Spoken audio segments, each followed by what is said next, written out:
Hey everyone, Daiken here. So a lot has happened within Astral Chronicles since yesterday, and I'm here to get everyone caught up with exactly what has changed within the game. As always, if you like my content and want to support me, please consider liking, subscribing, and commenting down below, as it greatly helps me out. Now, with that out of the way, let's get started. First off the bat, a pity summon, which is your summon after 100 without a SSR, will now guarantee the banner SSR unit. This is actually a great move from the developers because it ensures people, so they don't feel discouraged when using all their resources to get the specific unit they want. People will now know that they are guaranteed that unit on their pity summon roll. Keep in mind this will only start taking effect on upcoming new banners only. We also have a new item chest system that will give you more rewards as you climb to the pity to make it feel less depressing. Altogether, you will obtain 7 refund tickets and a purple VV for all your pity troubles. Next up is new equipment sets for Athena, Netheria, and Zeus. So depending on how you build your units, you might want to try looking into obtaining the new weapon and offhand gear sets for these 3. Now to talk about probably the biggest update to the game to date, and one I know many people are looking forward to, is the cross-server co-op. Now I'm sure this is still in development, as I don't know to what extent this has been implemented at the time.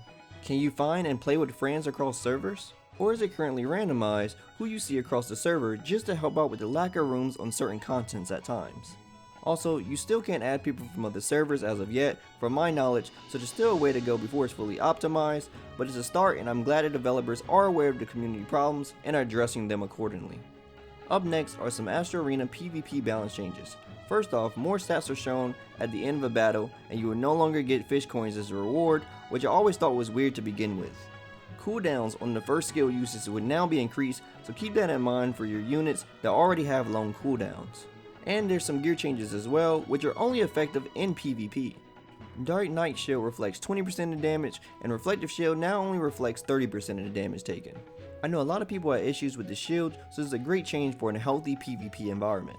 Scholar Remain attack is now down by 50%, and Warm Sandals are now 1% HP regen per second.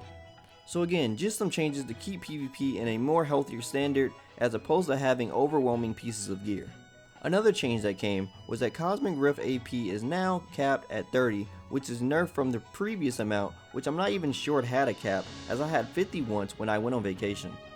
Also, challenge battle time has been cut in half from 180 seconds to 90 seconds, so I'm guessing they wanted to make the content a bit faster and more challenging with less time to do certain strats to clear floors. There was even more balancing of gear which was outside of PvP, and even a boss which is the Tree of Life, which has a difficulty decrease. Also, bond item quests are now reduced in the amount needed, which is definitely helpful for saving currency. The other balances were for Dark Vision and Silent Death, now having a 3 to 5 second cooldown respectively. Bottomless Pit and Coin attack speed bonus have been reduced by 10%, along with Devil Skull reducing own damage by 40% and damage taken by 20% now. The last 2 changes were from Delicate Dress, which increases dodge by a base percentage and damage taken by 40%, while Devil's Eye now increases damage dealt to slow targets by 25%. There was also some good quality of life changes made by the developers as well, such as auto select from foraging items, experience bottles, UI and mechanic improvements, Fae achievements, and more UI changes, monthly blessing renew button, and auto conversions for divine stones. There were also a few bug fixes and the addition of the new Ranger skin, which I previously talked about in another video showcasing what's to come to the world of Astral Chronicles. Anyway, that's all I have for this video. What change did you like the most? Let me know in the comments below. If you like anything I had to say, drop me a like, I greatly appreciate it. If you want to hear more from me, follow me on my socials. Also, don't forget to subscribe and turn on notifications so you know when the next video goes live.